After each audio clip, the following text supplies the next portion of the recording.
If 2017 was the year where the esports industry began to dream about how great franchising might be, then 2018 was the year where that dream became a reality. This is a very big shift. I'm excited about it because esports is very young. It is in its development. It is something that, at the scale we're seeing, is still unprecedented. So that means we can define it, we can take control of our own future. And while it's definitely too early to say whether the teams that have invested in the NA LCS and the Overwatch League will be making a return on their investment, we can definitely see how much esports has benefited from franchising in 2018.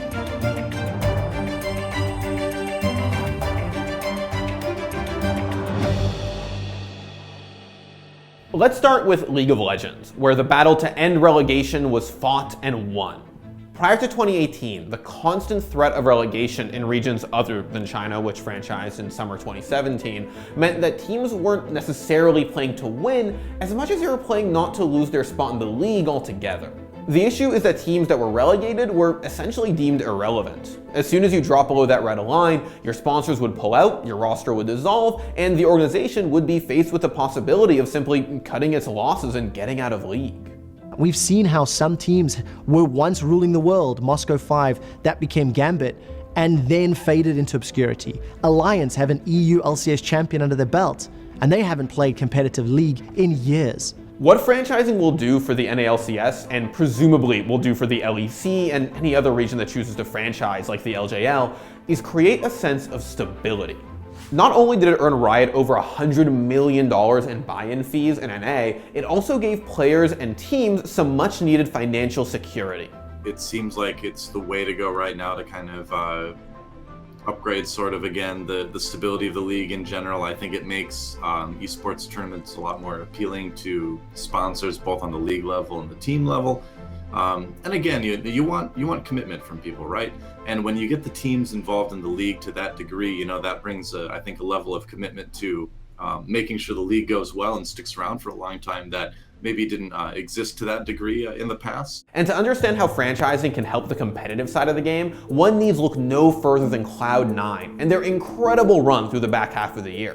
Can it happen? Onside the base's door! But Ming has fallen! Levy keeps trying! They're done! Cloud9 knocked out RNG! After fizzling out near the end of the 2018 spring split, Cloud9 started the summer split by making some controversial roster moves. Going forward, you would be playing with the academy team. And if your goal is to be on the Cloud9 LCS team, you would prove it by being professional, working hard with the teammates to learn and be better. Cloud9 benched Sneaky, Jensen, and Smoothie, 3 tried and tested superstars, for academy players Golden Glue, Keith, and Zazel. The main goal here is to make sure that we have players that are extremely passionate about playing and winning.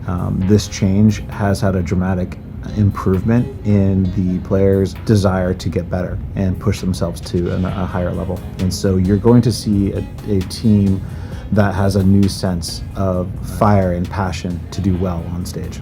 It was a big risk, but Cloud9 could take it in part because they knew they wouldn't face relegation if it didn't pan out. With that increased stability, it allows me to invest more in developing new talent, really digging into local talent in NA. I could really invest in that and try to find those future stars and, get them an academy house, get them really good coaching and management, make sure that we're paying these guys a good salary for the amount of work that they're putting into it. The thing is, it did pan out. Despite a rough start to the split, Cloud9 brought back a revitalized and repentant Sneaky and Jensen, and they made it all the way to the playoffs grand finals and then Worlds. And at Worlds, Cloud9 became the first NA team to make it to the top 4 since season 1. This could well be it! Look at him clean up the map! And the last vestige of Korea has been destroyed! Cloud9 will make it to the semifinals! A 3-0 sweep! The first time in 7 years! Cloud9 in the top 4 at Worlds!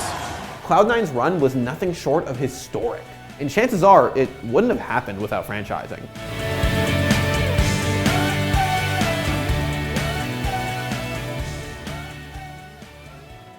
The thing that makes Overwatch and its league so unique is that it was designed with franchising in mind. Overwatch is the first time, at least that anyone has successfully, I would say, taken a game that it had no real esports base. I mean, it did, but like, this was a game that came out and was like, this will be an esports game. People will play this for esports, and there will be a league. I think it's one of those things that's going to take more time to really, judge. Obviously, we're only 1 year in, but I think initially it's looking pretty good. I think it's brought a lot of stability to the players that are involved in the league. In that, now these guys are earning a livable wage, and when it comes down to it, we want this industry to be a place where everybody from the top to bottom can make a livable wage doing this thing, whether it's players, casters, people working in the production, statisticians, we want everybody to be able to make esports their job, right? Because that's when we know we've really created a new industry. We're not just having a bunch of, one-off tournaments and things like that. You look at the Overwatch League right now, and every match that they've played has been in LA, and to my knowledge will be through probably the rest of the year, which means you have teams that have geographic affiliations, but not necessarily physical footprints. And from a logistical standpoint, that's kind of the best of both worlds, because you don't have to pay for travel for teams to play in all these different locations, but you can start to sort of test the water of fan affinity in those regions. You can start to see what fandom can develop just from affiliation with an esports brand. In 2017, many investors felt that what ESPN's Jacob Wolf reported to be a $20 million buy-in fee to the Overwatch League was far too steep for a league that didn't even exist yet. Flash forward to 2018, and Wolf is now reporting that the 8 new Overwatch League teams this year paid between $30 and $60 million apiece. There is no doubt that the first season of the Overwatch League was a success for Blizzard. The company has netted $150 million in broadcast deals and sponsorship rights, and reportedly has pulled in nearly $500 million in buy-in fees alone. The big question is whether teams in the Overwatch League will be able to earn a return on their investment. According to Blizzard, the only way that's going to happen is through geolocation, or affiliating each team with a different city in the world. The entirety of the Overwatch League's continued growth depends on whether or not these owners, who've spent tens of millions of dollars on their teams, can make a return on their investment through advertising, merchandising, sponsorship, and ticket sales. Blizzard has said that teams will eventually play home and away games in stadiums all over the world operated by the teams themselves. This is an enormous undertaking, and Blizzard is allegedly aiming to make it happen by 2020. This has never been done before, and while Overwatch League viewership is good, those numbers don't tell the whole story.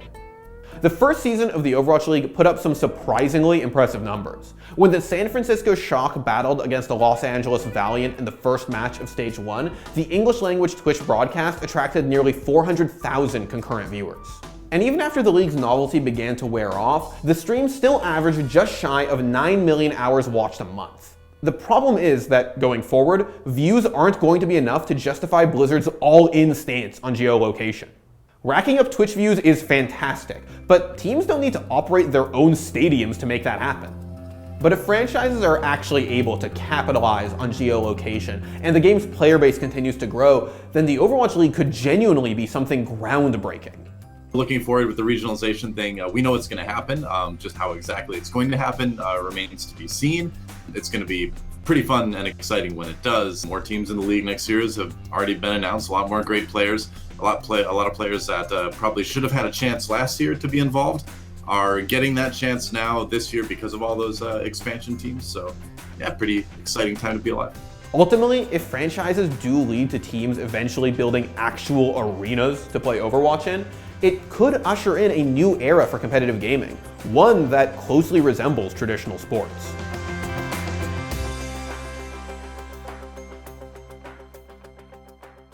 Thanks for watching. If you want more great content just like this, be sure to hit the subscribe button.